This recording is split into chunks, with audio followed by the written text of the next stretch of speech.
Hello everyone. आज हम लोग देखेंगे यूपीपीसीएस प्रीलिम्स 2025 मॉक टेस्ट का सेट नंबर 12। इसमें हम लोग बेस्ट 10 एमसीक्यू कवर करते हैं। तो आते हैं पहले क्वेश्चन पे। और हाँ, चैनल को सब्सक्राइब जरूर कर ले। नाटो एयर पुलिसिंग के संदर्भ में निम्नलिखित कथनों पर विचार करें। पहला जो आपका स्टेटमेंट है, यह गठबंधन का एक अस्थायी शांतिकालीन मिशन है, जो कि गलत है। जो आपका नाटो एयर पुलिसिंग है, यह नाटो का अस्थायी शांतिकालीन मिशन है। तो यहाँ पे अस्थायी नहीं होगा, क्या होगा? अस्थायी होगा। यहाँ पे आपका होगा अस्थायी। तो आपका पहला गलत हो गया। दूसरा क्या है? Supreme allied commander Europe NATO air policing mission के संचालन के लिए जिम्मेदार है। तो बिल्कुल सही है। सेकेंड स्टेटमेंट आपका सही है। तो पूछ क्या रहा है? उपयुक्त में से कौन सा कथन सही है? 1 2 कौन से ऑप्शन में है? तो ऑप्शन बी आपका यहाँ पे सही आंसर होगा। बाकी डिटेल में आपका दिया हुआ है और ऑलरेडी मैंने पीडीएफ को अपने टेलीग्राम चैनल प्रतीक IQ करंट अफेयर पे डाल दिया है। अगले क्वेश्चन पे आते हैं। जीरो शैडो डे के बारे में निम्नलिखित कथनों पर विचार करें। यह तब होता है जब सूर्य का अवनमन यानी डिक्लाइनेशन आकाशीय भूमध्य रेखा सेलेस्टियल इक्वेटर के उत्तर या दक्षिण में इसकी कोणीय दूरी किसी विशेष स्थान के अक्षांश से मेल खाती है। तो पहला आपका सही है। यह कर्क रेखा यानी ट्रॉपिक ऑफ कैंसर और भूमध्य रेखा इक्वेटर के बीच स्थित क्षेत्रों में वर्ष में 3 बार होता है। ये गलत है। ये आपका होता है वर्ष में 2 बार होता है। तो आपका सेकंड गलत है, पहला सही है। तो पूछ क्या रहा है कि उपयुक्त में से कौन सा कथन सही है? 1 कौन से ऑप्शन में है? तो ऑप्शन ए आपका यहाँ पे सही आंसर होगा। अगले क्वेश्चन पे आते हैं। बाकी डिटेल आपका दिया हुआ है, इसे आप लोग पीडीएफ में देख सकते हैं। समाचारों में आने वाले स्थानों के संदर्भ में निम्नलिखित युग्मों पर विचार करें। सुमी आपका ईरान, ये गलत है। सुमी जो है ये आपका रशियन मिसाइल ने अटैक किया था। ये आपका है यूक्रेन में। सुमी कहाँ पे है? यूक्रेन में है। तुवालू अटलांटिक महासागर में नहीं है, आपका पैसिफिक ओशियन में है। ये आपका पैसिफिक में है, पैसिफिक ओशन में है। तो आपका दोनों गलत है। पूछ क्या रहा है कि ऊपर दिए गए युग्मों में से कौन सा युग्म सही ढंग से चिन्हित है? तो दोनों गलत है। ऑप्शन डी आपका यहाँ पे सही आंसर होगा। तुवालू आपका है पैसिफिक ओशियन में। तो सुमी जो न्यूज़ में था, रशियन मिसाइल ने अटैक किया था। और जो तुवालू है ये काफ़ी छोटा एक देश है। इसने पहली बार ATM लॉन्च किया है और ये पैसिफिक ओशियन में पड़ता है, इसलिए आपका है न्यूज़ में बना हुआ है। अगले क्वेश्चन पे आते हैं। निम्नलिखित कथनों पर विचार करें। पहला क्या है? 1845 से 46 के प्रथम आंग्ल सिख युद्ध के बाद लद्दाख सहित जम्मू और कश्मीर राज्य को सिख साम्राज्य से निकालकर ब्रिटिश शासन के अधीन कर दिया गया। ये आपका सही है। सेकंड क्या है? 1819 में सम्राट रणजीत सिंह द्वारा कश्मीर पर कब्जा करने के बाद लद्दाख को जम्मू कश्मीर का हिस्सा बना दिया गया। तो ये आपका गलत है। सही, तो सही आंसर क्या होगा? पूछ क्या रहा है कि निम्नलिखित में से कौन सा कथन सत्य है? तो 1 ऑप्शन है आपका यहाँ पे सही आंसर होगा। यहाँ पे 1819 नहीं होगा, यहाँ पे आपका होगा 1834 में लद्दाख हिस्सा बना था जम्मू कश्मीर का। अभी से थोड़ा डिटेल में देख लेते हैं। लद्दाख एक जटिल ऐतिहासिक प्रक्रिया के माध्यम से जम्मू और कश्मीर का हिस्सा बना। 1819 में जब सिखों ने कश्मीर पर कब्जा कर लिया तो सम्राट रणजीत सिंह ने अपनी महत्वाकांक्षा लद्दाख की ओर मोड़ दी। तब तक यह भूटान और सिक्किम की तरह एक स्वतंत्र हिमालयी राज्य था। 1834 में इसे जम्मू और कश्मीर का हिस्सा बना दिया गया। जब जम्मू और कश्मीर में सिख राज्य के डोगरा सामंत गुलाब सिंह ने इस क्षेत्र पर विजय प्राप्त की और इसे सिख साम्राज्य का हिस्सा बना लिया। और जो पहला स्टेटमेंट था 1845-46 के प्रथम आंग्ल सिख युद्ध के बाद लद्दाख सहित जम्मू और कश्मीर राज्य को सिख साम्राज्य से निकालकर ब्रिटिश शासन के अधीन कर दिया गया। तो आपका पहला स्टेटमेंट सही था और सेकंड क्या था आपका? गलत। अगले क्वेश्चन पे आते हैं। माइक्रोएल्गी सूक्ष्म शैवाल के संदर्भ में निम्नलिखित कथनों पर विचार करें। पहला क्या है? ये उच्च क्लोरोफिल सामग्री वाले सूक्ष्म शैवाल है, माइक्रोएल्गी है। जिनमें लिग्निन और सेल्यूलोज नहीं होती है लेकिन प्रोटीन होते हैं, बिल्कुल सही है।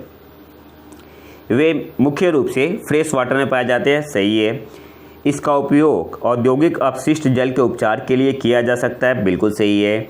यह पोषण प्रदान करते हुए CO2 को O2 में पुनर्चक्रित कर सकता है, तो आपका चौथा भी सही है। पूछ क्या रहा है कि उपयुक्त में से कौन सा कथन सही है, तो ऑप्शन डी आपका यहाँ पे सही आंसर होगा। All 1, 2, 3 and 4। अगले क्वेश्चन में आते हैं, बाकी आपका डिटेल दिया हुआ है। वर्ल्ड राइनो डे, विश्व गैंडा दिवस किस दिन मनाया जाता है, तो कब मनाते हैं, 22 सितंबर को। ऑप्शन सी आपका यहाँ पे सही आंसर होगा। वर्ल्ड राइनो डे कब मनाते हैं, 22 सितंबर को। इसके अलावा यहाँ से कुछ इंपॉर्टेंट पॉइंट देख लेते हैं। भारतीय गैंडा राइनोसेरस यूनिकॉर्निस, ये नाम याद रखना है। जो भारतीय गैंडा है केवल ब्रह्मपुत्र घाटी, उत्तरी बंगाल के कुछ हिस्सों और दक्षिणी नेपाल के कुछ हिस्सों में पाया जाता है। भारतीय गैंडे को IUCN रेड लिस्ट में असुरक्षित श्रेणी में सूचीबद्ध किया गया है। इंपॉर्टेंट है, यूपीपीसीएस पूछता है ऐसा क्वेश्चन। जो आपका भारतीय गैंडा है इसे IUCN के कौन से लिस्ट में रखा गया है, जो IUCN का रेड लिस्ट होता है, तो वल्नरेबल, हिंदी में क्या बोलते हैं, असुरक्षित। इसके अलावा गैंडे की 3 प्रजातियाँ ब्लैक जावन और सुमात्रन, ये आपका कौन से लिस्ट में है, IUCN के, जो IUCN का रेड लिस्ट है, तो क्रिटिकली इंडेंजर्ड में रखा गया है, गंभीर रूप से संकटग्रस्त। तो ये दोनों पॉइंट आपको याद रखना है। अगर इंडियन गैंडे की बात आएगी, भारतीय गैंडों को, तो इसे रखा गया है असुरक्षित में। और जो गैंडों की 3 प्रजातियां हैं, ब्लैक जावन और सुमात्रन, इसे रखा गया है क्रिटिकली इंडेंजर्ड में। इसके अलावा वर्ल्ड टूरिज्म डे कब मनाते हैं, वर्ल्ड टूरिज्म डे कब मनाते हैं, 27 सितंबर को। और थीम क्या है इस बार की, टूरिज्म एंड सस्टेनेबल ट्रांसफॉर्मेशन। अगले क्वेश्चन पे आते हैं। स्वायत्त जिला परिषदों, ऑटोनोमस डिस्ट्रिक्ट काउंसिल, शॉर्ट में से बोलते हैं ADC के संदर्भ में निम्नलिखित कथनों पर विचार करें। पहला आपका क्या है, अनुच्छेद 244 स्वायत्त प्रशासनिक प्रभागों ADC यानी ऑटोनोमस डिस्ट्रिक्ट काउंसिल, हिंदी में बोलेंगे स्वायत्त जिला परिषद के गठन का प्रावधान करता है। Article 244 provides for the formation of autonomous administrative division यानी ADC। तो हाँ, ये आपका सही है। इसमें अधिकतम 30 सदस्य होते हैं जिनका कार्यकाल 5 वर्ष का होता है, सही है। उन्हें गांव और शहर स्तर पर पुलिस व्यवस्था पर नियम बनाने का अधिकार नहीं है, ये गलत है। त्रिपुरा में सबसे अधिक ADC है, नहीं, ये भी आपका गलत है। त्रिपुरा में आपका 1 है। तो आपका सही कौन सा है, पहला सही है, दूसरा सही है, तीसरा गलत है, चौथा गलत है। पूछ के आ रहा है कि उपयुक्त में से कौन सा कथन सही है, तो 1 और 2 कौन से ऑप्शन में है, ऑप्शन बी आपका यहाँ पे सही आंसर होगा। अब इसे थोड़ा डिटेल में देख लेते हैं। अनुच्छेद 244 के अंतर्गत 6ठी अनुसूची स्वायत्त प्रशासनिक प्रभागों, स्वायत्त जिला परिषदों ADC के गठन का प्रावधान करती है, जिन्हें राज्य के भीतर कुछ विधायी, न्यायिक और प्रशासनिक स्वायत्तता प्राप्त होती है। इसलिए आपका पहला स्टेटमेंट जो था वो सही था। ADC में अधिकतम 30 सदस्य होते हैं जिनका कार्यकाल 5 वर्ष का होता है और ये भूमि, वन, जल, कृषि, ग्राम सभाओं, स्वास्थ्य, स्वच्छता, ग्राम और नगर स्तर पर पुलिस व्यवस्था, उत्तराधिकार, विवाह और तलाक, सामाजिक रीति रिवाजों और खनन आदि से संबंधित कानून, नियम और विनियमन बना सकते हैं। असम एक अपवाद है। असम में जो बोडोलैंड प्रादेशिक परिषद है एक अपवाद है जिसके 40 से अधिक सदस्य हैं और उसे 39 मुद्दों पर कानून बनाने का अधिकार है। इसलिए आपका सेकेंड स्टेटमेंट था वो सही था और तीसरा आपका क्या था, गलत था। सेकंड सही था, इसमें अधिकतम 30 सदस्य होते हैं जिनका कार्यकाल 5 वर्ष का होता है। अपवाद में आपका है असम में जो है बोडोलैंड प्रादेशिक परिषद। इसके अलावा 6ठी अनुसूची पूर्वोत्तर राज्यों असम, मेघालय, मिजोरम, इन तीनों में आपका है 3 परिषद, 3 ADC है और त्रिपुरा एक परिषद पर लागू होती है। त्रिपुरा में कम है, इसलिए आपका जो चौथा स्टेटमेंट था वो क्या था, गलत था। तो सही आंसर क्या हो जाएगा, ऑप्शन बी, ओनली 1 और 2। अगले क्वेश्चन पे आते हैं। ग्लोबल गेटवे के संदर्भ में निम्नलिखित कथनों पर विचार करें। यह दुनिया भर में वैश्विक निवेश अंतर को कम करने के लिए यूरोपीय संघ की पहल है। It is the European Union's initiative to narrow the global investment gap worldwide, बिल्कुल सही है। दूसरा क्या है, यह संयुक्त राष्ट्र के एजेंडा 2030 और इसके सतत विकास लक्ष्यों के अनुरूप है। बिल्कुल सही है। तो कौन सा सही है? Option C, both 1 and 2। अगले क्वेश्चन पे आते हैं। एक और पॉइंट याद रखना आपको, ग्लोबल गेटवे संयुक्त राष्ट्र के एजेंडा 2030 और उसके सतत विकास लक्ष्यों के साथ साथ पेरिस समझौते के भी पूरी तरह से अनुरूप है। तो ये भी पॉइंट आपको याद रखना है। अगले क्वेश्चन पे आते हैं। ग्लोबल इनोवेटिव इंडेक्स 2025 में भारत का स्थान क्या है? तो भारत की रैंक क्या है? 38। ऑप्शन ए आपका यहाँ पे सही आंसर होगा। अब यहाँ से कुछ इंपॉर्टेंट पॉइंट देख लेते हैं। जो ग्लोबल इनोवेशन इंडेक्स है, इसे पब्लिश कौन करता है? WIPO, World Intellectual Property Organization. Top पे कौन कंट्री रहा है? तो टॉप पे आपका स्विट्जरलैंड रहा है। स्विट्जरलैंड पहले स्थान पे, दूसरे पे स्वीडन है और तीसरे पे अमेरिका है। इसके अलावा Europe leads as the most innovative region. अगर हम लोग क्षेत्र की बात करें तो जो मोस्ट इनोवेटिव रीजन है, इसमें यूरोप आपका लीड करता है। यूरोप के 15 देश टॉप 25 में है। भारत की रैंक कितनी है? भारत की रैंक है 38। और Bharat lower middle income economy और central and southern Asia region में पहले स्थान पे है। तो ये भी इम्पोर्टेंट है। इसके अलावा इंडिया ने किस में सबसे अच्छा परफॉर्म किया है? ओवरऑल तो इंडिया की रैंक है 38। इंडिया ने सबसे अच्छा परफॉर्म किया है नॉलेज एंड टेक्नोलॉजी आउटपुट, इसमें 22 है। लेकिन आपको मेनली वही याद रखना है, ओवरऑल 38 है।